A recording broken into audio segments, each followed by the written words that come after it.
Why was Dr. King collecting weapons if he really believed in nonviolence? See, one thing we got to get better at, we have to recognize when our leaders are in front of the white man's camera, they might have to say one thing, but it doesn't necessarily mean that's what they believe in.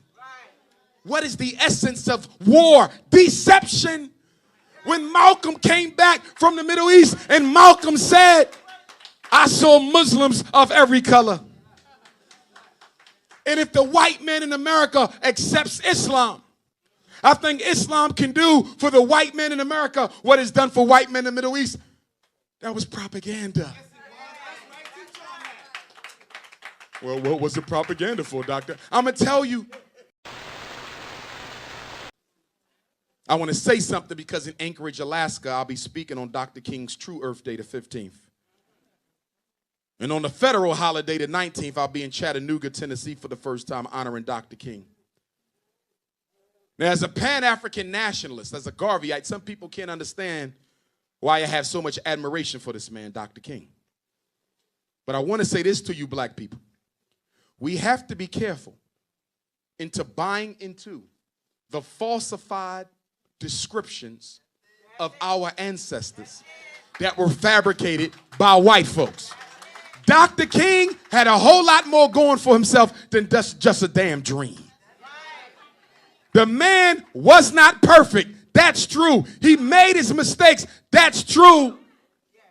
But how many men you know can go to jail over 300 times? How many men you know can have his house firebombed twice? How many men you know with a doctorate degree, born in a middle-class family, could have fell back and had a megachurch like T.D. Jakes or some damn body, but instead said, I'm going to stand for my people if it costs me my life. Don't you let white folk take Dr. King from us.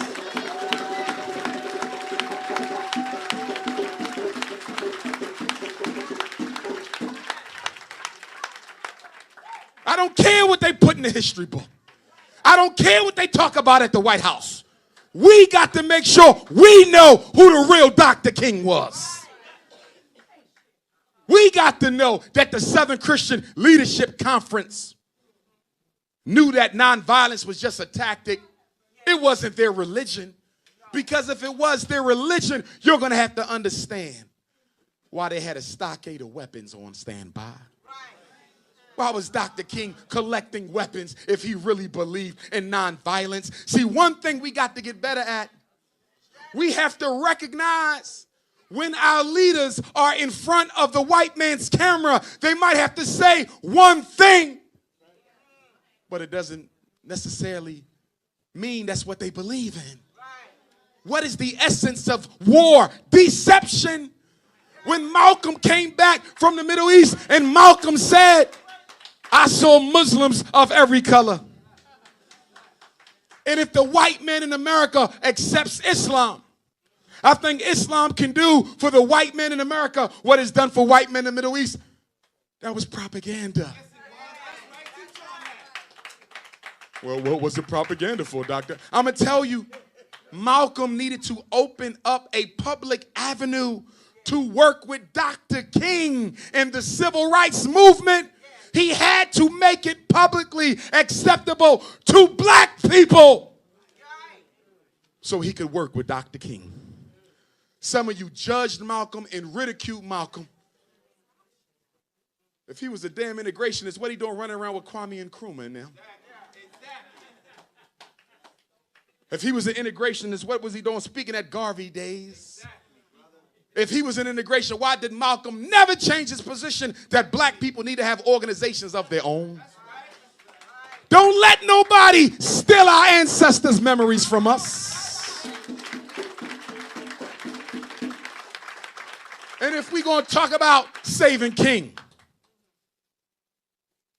we're going to talk about saving my ancestor. The greatest black man to ever walk on American soil. And that's the Honorable Frederick Douglas. Let me say this. I see the underhand remarks that certain people make about Frederick Douglas in an attempt to hit me. But they don't want to hit me straight on because they know I hit the hell back. It's very true and unacceptable about the fact that as an old man, Frederick Bailey married a white woman. Wrong and unacceptable. I do not condone it. But let me tell you what else I'm not going to condone. I'm not going to condone black folk skipping over a blue, black, purple, nappy-headed black woman named Anna Murray Douglas. His first and only real wife, who helped them run from slavery to freedom, helped them build up the abolitionist movement, gave him all of his children. Y'all give the white woman more credit than the queen who made it. I don't have a problem with you repudiating the fact he married that white woman, but recognize when he did it and why he did it. Not acceptable. But y'all talk of her as if he married her when he escaped from slavery. Y'all talk of her as if she gave him his children. Do you realize I was at a fundraiser 2 weeks ago and a sister came up and picked up the Fred Douglas, Marcus Garvey iron-on patch.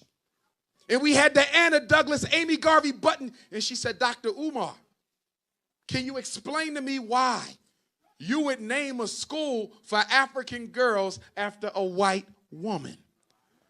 I said, Queen, what are you talking about? She said, you don't know that Anna Douglas was white? I said, you fool.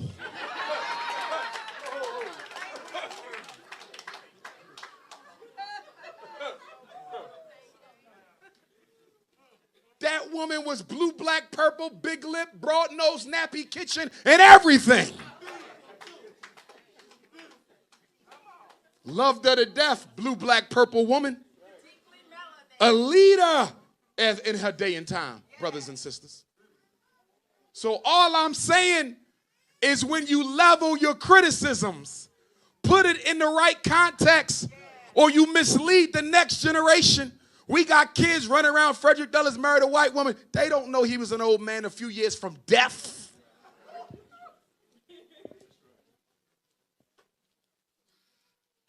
They don't know that the woman he damn near died from depression over was a black woman. Don't let nobody steal our heroes. A man who taught himself how to read under punishment of death. The only black leader who was a leader in both slavery and freedom. A black man who single-handedly, with one book, Narrative of the Life, challenged white racist, eugenicists, false assumptions that black folk were the intellectual inferiors of white folk. They said he didn't write this book. No way in hell a Negro wrote something like this having received no formal education. So Frederick told the abolitionists, I'm going to have to name my slave master. They said it's suicide to do that. He said, I don't have a choice. If these people believe I'm a fraud, I will not be able to fight for my people's freedom. They got to know that this came from my hands. And then when he had to go to London, because the slave tracker was after him, the white folks over in England raised enough money to buy his freedom. And they came to Frederick Douglas and said, listen, don't go back home. Send for your wife and sons and bring them on over here. You can live happily ever after in England. He said, I cannot do that. Until my people are free, I'm not free either. I'm going back. Don't let nobody steal our ancestors. Ida B. Wells, who worked with Marcus Garvey, read what she said about Douglas. She said, I had bought into the general opinion of many black folk that he had begun to change his position on white people And then as an old man, I went to an event that Frederick Douglas was keynote speaker at. And she said, everything I had been led to believe about this man was wrong. And that indeed, he still was the preeminent leader of black folk in this country. Don't let nobody steal our ancestors from you.